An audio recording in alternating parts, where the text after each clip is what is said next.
Hi everyone! So welcome again to my vlog, and for today's video, this is the second day of my vacation here in Bicol. At dahil nga wala akong magawa nung mga oras na yan, naisip ko na lang invite ang mga kaibigan ko na sina Diana at Rose na pumunta dito sa bahay. Konting celebration lang. Well, actually, hindi naman siya celebration. Charming lang with my friends. So since 3 years na nga kaming hindi nakikita nitong mga batchmate ko, naisip ko na lang na kontakin sila para pumunta dito sa bahay at magkwentuhan at konting inuman.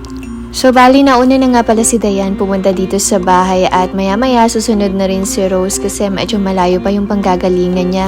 Bale, si Dayan nga pala yung batchmate ko nung college pa since first year to fourth year college. So, sila talaga yung pinaka-solid friendship ko and matagal na talaga kaming magkaibigan dati pa. Kaya naman kahit hindi kami masyadong nagkikita-kita at minsan lang kasi talaga ako umuwi ng Bicol as in once in a blue moon lang talaga. Pero pag nagkita naman kami, sobrang solid pa rin ng friendship namin kasi kilala na namin ng mga isa't isa. Actually, si Dayan, classmate ko na talaga to elementary pa at si Rose nung high school. So yun, nagsama-sama kami nung college and then yun, dun nabuo yung aming friendship. Actually, 8 member nga pala kami pero yung iba hindi na nakapunta kasi may kanya-kanya ng family. Yung iba rin kasi mga friends namin, busy sa work at biglaan kasi yung invitation ko ng mga oras na yan. Kaya ito naman si Rose and sobrang nag-iisip pa talaga siya kung pupunta siya sa bahay o hindi. So pinakonsensya ko na lang siya kasi sabi ko minsan lang ako umuwi ng Bicol kaya pumunta na siya. So ayun, pumunta din yung person. So kung nakikilala nyo nga pala si Lizelle, yung kaibigan ko sa Maynila na lagi kong pinupuntahan, bale, kabatchmate din namin siya. So isa siya sa mga member ng K-Girls. So ang tawag nga pala sa grupo namin nung college is K-Girls kasi as in talaga may kanya-kanya kaming grupo nung mga time na yun. Bale, lumabas nga pala kami muna dyan saglit para sunduin si Rose kasi hindi niya na natandaan kung saan part yung bahay ko. Medyo matagal na din kasi mga 5 years ago kung hindi ako nagkakamali. Kaya naman naisip na lang namin sunduin ni Dayan. Medyo nahiya pa nga ako ng mga time na yan kasi hindi talaga ako masyadong lumalabas ng bahay.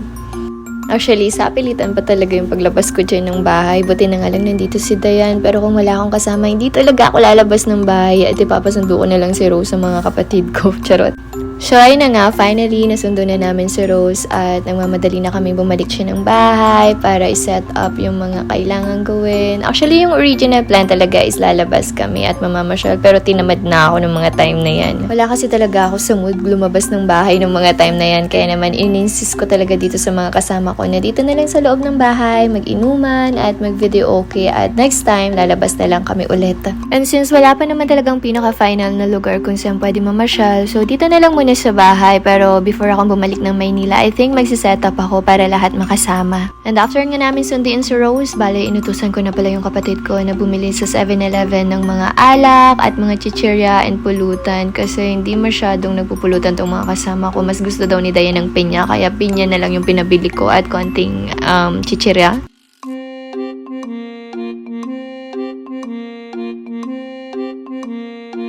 So, ayun na nga, habang nagpe-prepare ako dyan ng mga kailangan namin, like yung mga iinumin namin, and yeah, yung pag-set up ng mga kailangan namin dyan. So, itong dalawa, pinakanta ko muna para hindi sila mabagot. At habang nagpe-prepare nga ako dyan, itong sina Rose at Dayan, ayun, pinakanta ko na talaga dyan ng bongga kasi busy ang person ng mga time na yan. Syempre, kailangan natin na sikasuin yung mga bisita. At syempre, habang nagpe-prepare din ako dyan, ayun, panay-kwentuhan kami at tanong sa isa't isa kung ano na yung mga ganap sa buhay namin. Grabe, sobrang bilis talaga ng panahon. Parang kailan lang nag-aaral lang kami ng college at mga bata pa kami ng mga time na yun. Pero ngayon, may kanya-kanya ng mga family at may mga anak na rin.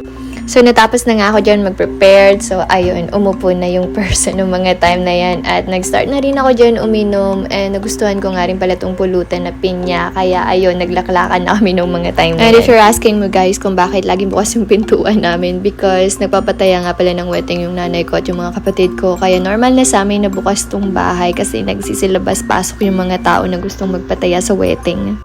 Pero ay na nga, kahit labas-pasok yung mga tao dito sa bahay, wala. Deadma lang sila sa akin kasi bakit ba gusto ko maglaklak ngayong araw at dahil nga minsan lang ako umuwi ng Bicol. So ayun, sasamantalin ko na yung pagkakataon. Well, actually, may mga curfew nga pala tong mga kaibigan ko. Kailangan na nilang umuwi ng mas maaga kasi may mga kailangan silang i-priority like yung mga anak nila at mga asawa nila. Sana all talaga. Kaya naman, hindi naman talaga umabot sila ng sobrang gabi na kasi habang nagiinuman kami, panay tawag ng mga asawa nila. Akala mo hindi sila uuwian. So So ayun, nag-decide na maya-maya na umuwi na lang. But of course, I have to consider their situation kasi if I were on their shoes, I think anong din yung gagawin ko. Mas priority ko yung anak ko and yung family ko. Pero sad to say, wala tayo nun mga charot. So ang ending, tagabantay na lang talaga ako ng mga pamangkin ko habang nagbabakasyon dito sa Bicol while waiting for the right man. Ha? Ano daw?